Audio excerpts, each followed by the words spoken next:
Online booking ഉണ്ടാവും. അയ്യോ ഇവിടെ ഓൺലൈൻ ബുക്കിംഗ് ഒന്നും ഇല്ല, അതൊന്നും എടുക്കൂല. ഞാൻ പണ്ട് മറ്റേ തൈല കേസറ്റും ടിഷ്യൂ കൾച്ചർ കേസറ്റും ഓയി അതൊക്കെ നിർത്തി വെച്ച് ഇപ്പൊ സമാധാനപരമായി ഞാനൊരു ലോഡ്ജ് ഇവിടെ നടത്തിയാണ്. നീ കേൾക്കുമ്പോ തന്നെ പേടിക്കാണ്. പോകാൻ പറയാം. എന്റെ അടുത്ത് ആവശ്യപ്പെടരുത്, ഞാൻ ഉള്ളത് പറഞ്ഞു. ചൂടിയുള്ള സാർ എ സി ആണോ non A C? Non A C. Fan ഉണ്ടാവില്ലേ? ഫാനുണ്ട് സാർ. അത്യാവശ്യം സ്ട്രോങ് ആണല്ലേ സാർ. നമ്മളെ ബിൽഡ് ക്വാളിറ്റിയും മെറ്റീരിയൽ ക്വാളിറ്റിയും നല്ല ഉറപ്പുള്ളതാണ്. പൊട്ടി വീഴുന്ന കംപ്ലൈന്റ് അങ്ങനെയൊന്നും സംഭവിക്കില്ല, ഇവിടെ സംഭവിക്കില്ല. 100% ഗ്യാരണ്ടി. 70 കിലോ താങ്ങൂലേ? ഏകദേശം എന്റെ വെയിറ്റ് താങ്ങൂലേന്ന് ഫാന്. മനുവേ റൂമില്ല. റൂമില്ല. അയ്യോ റൂമില്ല. Sarah റൂമില്ല sir. അല്ല നിങ്ങൾ ഈ എന്റെ അഡ്രസ് എഴുതി വാങ്ങിച്ചത് അതിപ്പോ കേൾത്തരാം, അത് പ്രശ്നമൊന്നുമില്ല. എത്രയും വിലപ്പെട്ട സമയം നിങ്ങൾ കളഞ്ഞില്ല. ഇല്ലെങ്കിൽ ഇല്ലെന്ന് ആദ്യം പറഞ്ഞത് നിങ്ങൾ. സാർ റൂമില്ലാത്തോണ്ടാണ് സാറേ. ഇതിനൊക്കെ നിയമപരമായിട്ട് ഞാൻ കാണാം. നിയമപരമായിട്ട് അതൊക്കെ ഇതെന്തൊരു കയറുന്നേ? കയറ് പോത്തിനെ കൊടുക്കാൻ കൊണ്ടുവന്നത്. പോത്തിനെ കൊടുത്ത് കയറ് ഞാൻ കൊണ്ടുവന്നു. മനു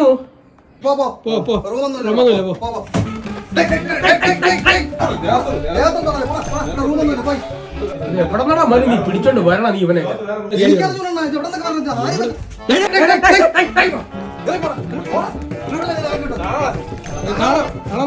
ഇന്നലെ 250 രൂപ മനു വാങ്ങിച്ചായിരുന്നു കേട്ടാ.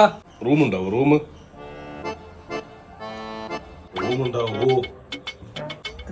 റൂമുണ്ട് സാറേ. ഒരു മിനിറ്റ്.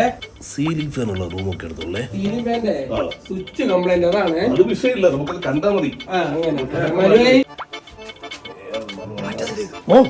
അഡ്രസ് എഴുതും. അതെ എഴുതാം.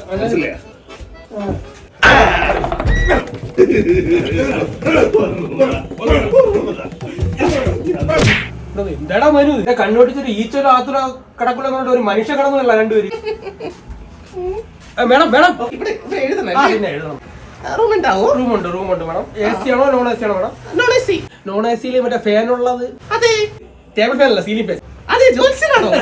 ഈ 75 കിലോ 80 കിലോ താങ്ങുന്ന ഫാൻ ആയിരിക്കും. മനുവേ ഇറങ്ങനായവനെ. മനു പിടി. നീ